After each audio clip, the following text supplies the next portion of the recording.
Many people seem to think that government is some opponent of corporate agendas, as if less government would lead to more corporate power, as if government is a buffer that holds corporations back. The evidence clearly shows it is exactly the opposite. Government is the eager and willing enforcer and promoter of corporate agendas. Government is the means by which wealthy corporations push to new levels of monopoly and control. With laws that discourage competition, protect corporate plunder and exploitation globally, obstruct entry to the markets by competitors, provide massive subsidies, bailouts, and immunities for all kinds of major industrial enterprises, to the blatant naming of corporations in favorable legislation. Government is an essential partner and promoter of large-scale corporate agendas, taking corporations far beyond the potential wealth and influence that would ever be possible without government collusion. For instance, why else would government even think of allowing GMO food development? Pesticides are woven into the DNA of the foods we eat. As if that will not be harmful to the public? That is nothing but a major sellout by your elected officials.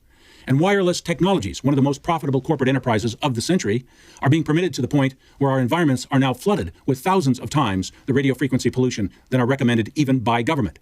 But government does nothing to track and control that pollution, while EMR-sensitive people are getting ill by the millions. Government no longer has time or interest for public service. There is money to be made. The perfect example of government force promoting corporate agendas is the military. Virtually everything our nation's military has done since 1945 has been primarily to benefit some corporate interest in one way or another. The power to create and enforce legislation resides in government, and for centuries it has been for sale to the highest bidder. So for the top corporations, securing government enforcement is just another routine task. That corporate department called regulatory compliance is probably more accurately named regulatory advantage over the competition. The regulations are often proposed by the corporations themselves as a means to choke competition. And your elected officials then step up to the microphone and tell us it's good for the economy or it's good for the consumer as they button their jackets over fat envelopes full of money. Even the stock markets have been lost to private control. Directly or indirectly, government agencies now own and control over 70% of all equities on the stock markets. Government controls the stock markets. Rather than use its vast wealth to provide services or return surpluses to you, it has bought up the nation's corporate equities for itself. Private investors like you and I own less than 30% of all equities, all the stocks in the stock market. Compared to government, everyone else are bit players in national finance. Government now owns so much private wealth and collects so much interest and dividends that government now collects 2/3 of its revenues from corporate investments, not from taxes. Government is the largest investor in the companies it is supposed to be regulating. How do you regulate a company when you are sharing in its profits? So government power and wealth is corporate power and wealth. There is no longer any separation of any kind between corporate and government agendas. When government provides a privilege to a corporation, government benefits as an investor directly, financially, from granting that privilege.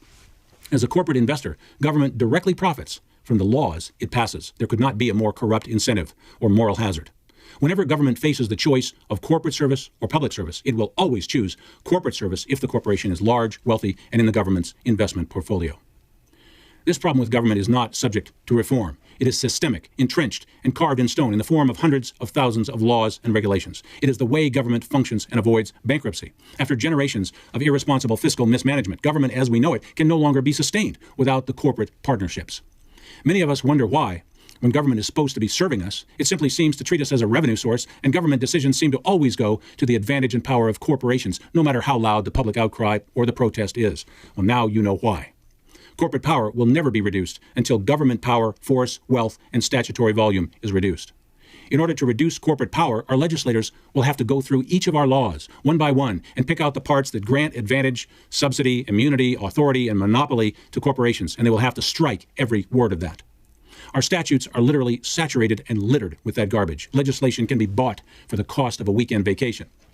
And then government will have to divest itself of its special and secret investment accounts that tie its agendas with corporations. But even that's not enough. We will have to examine every contract between the private and public sectors. We'll have to find and examine every relationship between policymakers and every lobbyist, influence peddler, and non-government organization. We are far behind. In fact, we have now completely lost the war of keeping corporate influence out of government.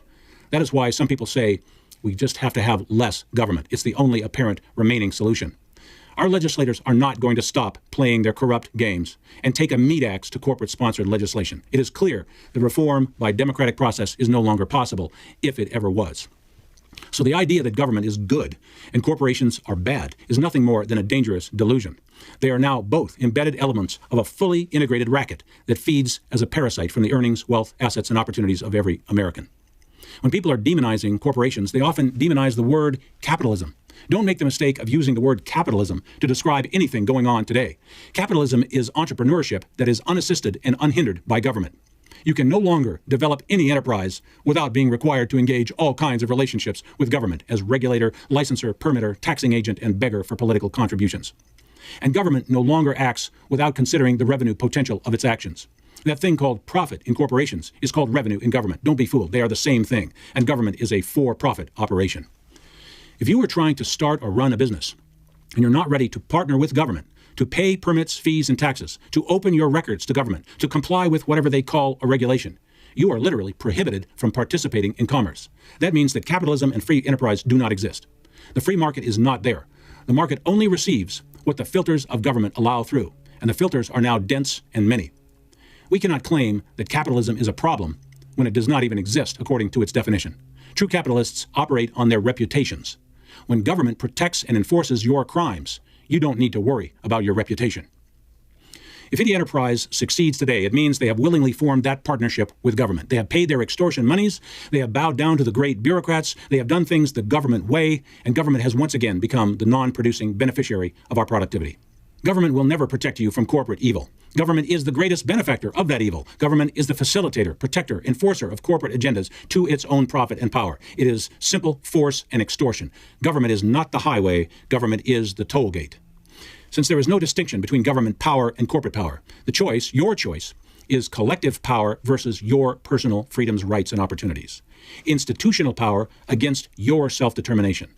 Government-enforced corporate agenda versus your access to participation in commerce and freedom to keep what you earn, to look after yourself and be responsible for your actions in an open and free marketplace. If the idea of looking after yourself seems scary or difficult, just consider that the government institutions and agencies that tell you they are looking after you are doing something very different. There's a reason you're not invited to go browse through government offices and listen in on their conversations. They are not serving. They are controlling and profiting. They are protecting monopolies. They are consolidating their power with corporations that dominate your life. If it weren't for government control, you could start a telephone company tomorrow with $100, and you probably wouldn't allow it to become a surveillance resource for government. You could start a bank tomorrow for $100, and your bank would probably be far more honest than the banks we now have. It is government that prevents you from doing those things. It is government that tells you how and when you can be a bank or a phone company. No corporation has the power to prevent you from opening a bank. Only government can do that. So look at what happens when one of those big banks that is partnered with government decides to plunder the nation in a land grab, and their press releases call it a foreclosure crisis. It is government that lets the families be thrown out of their homes while they bail out the banks, even while those banks sit on all that collateral and their huge insurance policies. There was a time when government would have protected the families and let the banks look after themselves. We need to reestablish that ethic and purpose in government. Why does it seem so impossible for you to create your own job, start your own business? It's because government makes that so hard. If you are self-sufficient, if you are independent, you are a threat to government control and collective power. You are to be a worker drone for the big boys. The fruits of your labor are to be taken from you and spread among the corporations and governments. You are to be dependent, controlled, exploited, and plundered. Government knows that you can be productive, and they want to take what you produce. They are now very good at that. We need to change that. We need to be more self-sufficient. We all need to realize that if government is not helping us, then government is just in the way. Because if things get bad, it will not be a government agency that will save you. As they often admit, they will be busy saving themselves. They call it continuity of government. Exactly why do we need continuity of an enforcer, bully, and hitman that serves corporate agendas? Why do we need continuity of a government that has lost its sense of duty to the public interest? Why do we need continuity of government that says it no longer needs to consider the Constitution from which it derives its authority? If government is not ours to control, it is not our government. It refuses to serve. It cannot be reformed. So at this point, for any freedom to be restored, every one of us, in one way or another, needs to make government get out of our way. That is our job. Government will not do that for us.